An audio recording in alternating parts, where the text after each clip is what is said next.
In Soviet Russia, a man goes to buy a car. He approaches the official state dealership and asks for one, but the dealership replies that there is a 10-year waiting list. The man pauses for a moment and then, agrees to buy it anyway, pays in full and then starts to leave. But before he walks out, he turns and asks, should I pick it up in the morning or the afternoon? The dealer looks a little bit confused. I mean, it's like 10 years from now. Why does it matter that it's the morning or the afternoon? The man replies that I have an appointment for the plumber the same day. The Soviet Union was a crazy experiment, probably something that has never been done in recorded human history for this long and on this massive scale. But while we do see the effects of what Soviet Union did to the outside world in the form of the Cold War and the arms race, we don't know much about the weird and the crazy that happened inside the Soviet Union. So what exactly was life like inside the big Soviet socialist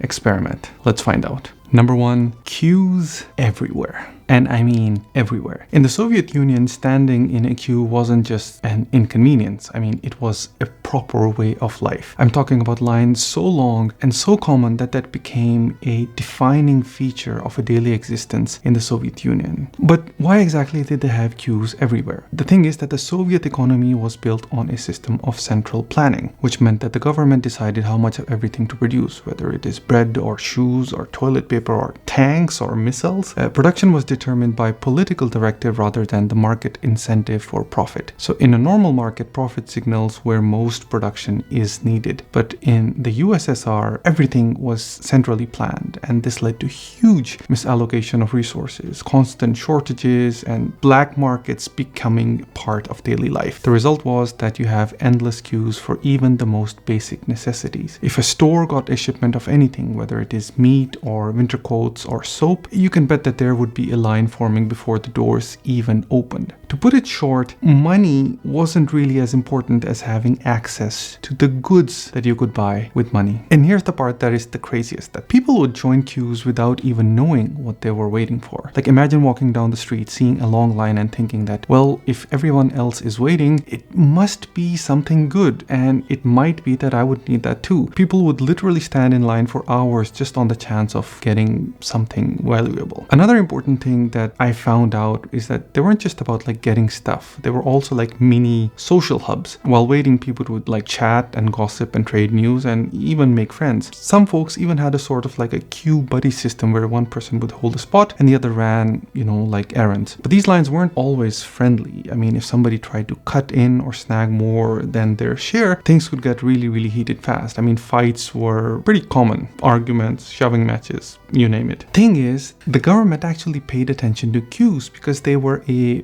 signal for public mood. Secret police agents would hang around listening to what people were saying while they waited. If the complaints got too loud or too common, it was like a signal to the government that the system might be in trouble. After the Soviet Union collapsed, the queues kind of disappeared, but not in the way that you would think. The queues didn't vanish because of like everything got abundant. Instead, they sort of gave way to this chaotic, unregulated markets where goods were available, but prices became sky high. And for many citizens, it simply meant exchanging one hardship for another. Number 2, no phone books existed in the Soviet Union. Okay, so first off, let's talk about phone books because let's be real, some of you might not even know what those are. Before smartphones and Google, phone books were these massive printed directories full of names and full of phone numbers. So if you needed to call someone, for example, like a friend or a business or your local pizza place, you would just flip through these pages, find the name alphabetically, and boom, there's their number.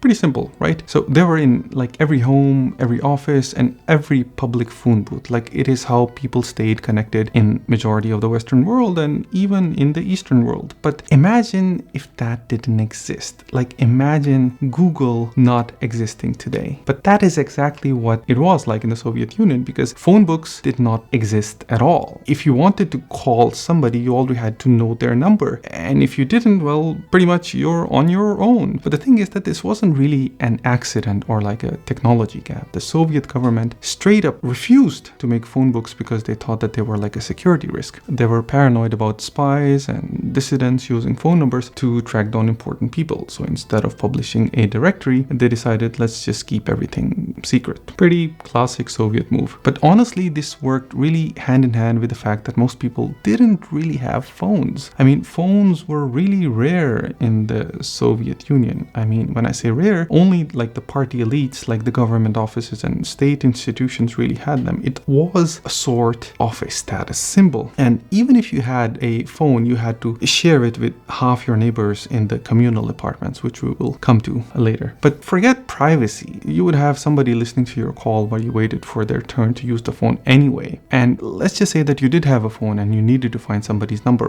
What would you do? Well, first thing you would do is that you would just ask around. You would have to rely on personal connections and word of mouth. Some people even made their own little phone books, which they kept really, really secret. And public phones, well, they definitely existed, but they didn't really have any directories in them. So if you didn't know their number, these booths weren't much help. And let's not forget the first point, that there were massive, massive lines for these phone booths as well. Number 3, and that is filthy rich hairdressers. Okay, this is gonna sound a little bit crazy, but did you know that in the late Soviet Union, hairdressers and car mechanics were some of the wealthiest people around, like in a system designed to eliminate class difference? These service workers like really climbed to the top and earning more than engineers or professors or even some like Communist Party officials. Let me tell you how that happened, like step by step. So by the 1970s and 80s, the planned economy, the Soviet experiment, created like massive shortages. Why the state excelled at producing like tanks and steel and other industrial goods. It couldn't really keep up with consumer demand for like basic items like clothes and cars and even decent haircuts. Because don't forget, you had to go to the state hair salon to get haircuts. And this mismatch between demand and supply left a gap. And of course, when there's a gap, people find ways to fill it. That's why we had the black market, or the second economy, where service workers like hairdressers and bartenders and car mechanics really thrived by offering like premium services or scarce goods like under the table for extra cash. Take hairdressers, for example. Officially, haircuts were pretty cheap at like state-run salons, but the quality was pretty poor, and wait times, as we talked, were pretty long. The best hairdressers, particularly those with international exposure and experience and really advanced skills, became really, really sought after. To meet demand, they started offering services under the table and charging far more than the official rates. I mean, customers with influence or money and wealth, they were willing to pay extra for like quality and convenience. Like you could just pay extra and get a haircut done today or like tomorrow. One Moscow hairdresser recalled that they were earning more in tip and private orders than their state salary, making them as wealthy as some elites. Car mechanics were in a similar position as well. Like cars were really a luxury in the Soviet Union. Only about like 10% of the families owned one by 1980. Even those lucky enough to have a car faced like endless delays for repairs at like state-run garages. Private mechanic sort of filled that void, often charging 10 times the official rates for faster and better service. They even sourced like spare parts informally, getting them smuggled from the West, and they were really, really boosting their earnings. Some mechanics reported that they were earning more than like 1,000 rubles a month, which is like 5 times the average Soviet salary at that time. But the thing is that they had new wealth, and these service workers didn't just live well, like they really, really showed it, like fancy important clothes, and they went to exclusive restaurants, and the luxury cars become very normal for them. They even would bribe officials to bypass waiting lists for like apartments and cars. There was a bartender in Kharkiv that admitted to earning like 6 times the average Soviet salary and using that wealth to buy diamond jewelry and bribe her way into a spacious apartment. You could buy almost anything there, which is like weird if you had money. This shift also really impacted the Soviet youth. A 1979 survey found that teenagers associated these service jobs with more wealth and status, like for example owning cars and dachas, which was a stark contrast to the traditional prestige of engineering or scientific careers, which were really, really losing their appeal. Like young people would actually prefer to become car mechanics or hairdressers rather than like engineers or scientists, which sort of felt really weird in a country that really, really prioritized these roles. This is something that has been in part of a research paper that I would link on below, but it's an excellent read, and if you're interested more in it, then you can definitely find the link to the research paper down below. Next one, we have children with weapons. In the Soviet Union, children were trained for war better than almost anyone else. Actually, by the time that they graduated high school, most of them knew how to strip and assemble and fire small arms. And this wasn't some like optional after school club that you could go to. It was like built into their education system, just like we have like physical education built into our education system, right? In the Soviet Union, every man was required to serve in the army for 2 years, or 3 if you were in the Navy. But the preparation for that actual service started like way before conscription, like way before. Like we are talking school kids learning how to handle weapons, and I mean like real weapons. In 1968, basic military training became mandatory in schools. Before that, they already taught kids how to react to gas or nuclear attacks. But this sort of made it like next level. Like imagine walking into class one day and being handed an AK-47 to learn how to take it apart and put it back together as fast as possible, which is exactly that they did.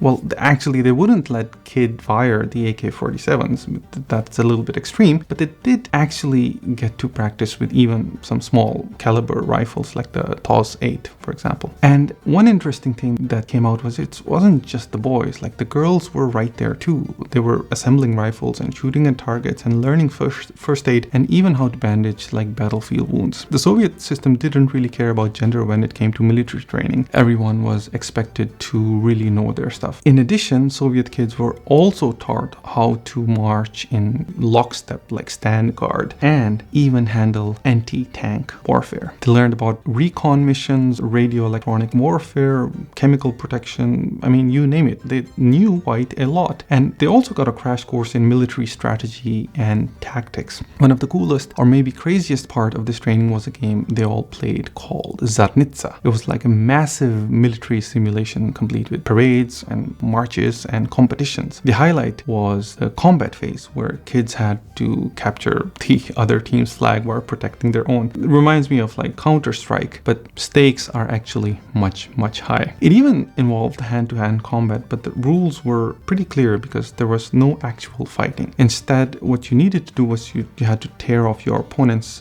badges. Imagine running around in the woods and, you know, like pretending to be a war and tearing off the badges of your enemies. For them, it wasn't just a game.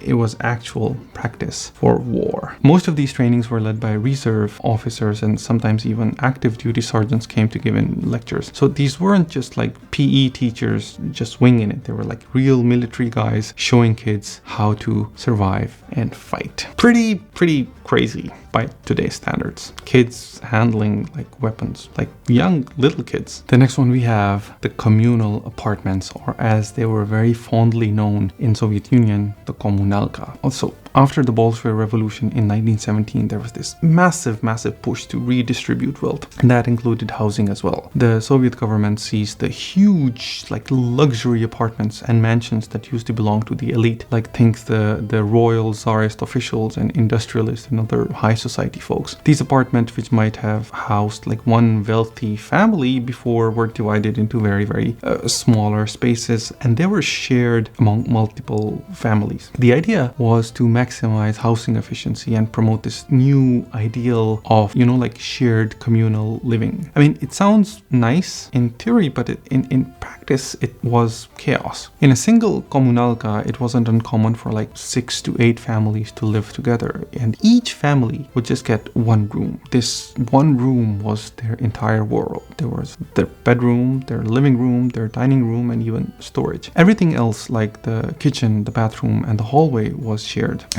In some of the larger apartments, there could be up to 13 families packed into one space. 13 different families with their lives, with their friends, with their whole life story, sharing a single kitchen or bathroom.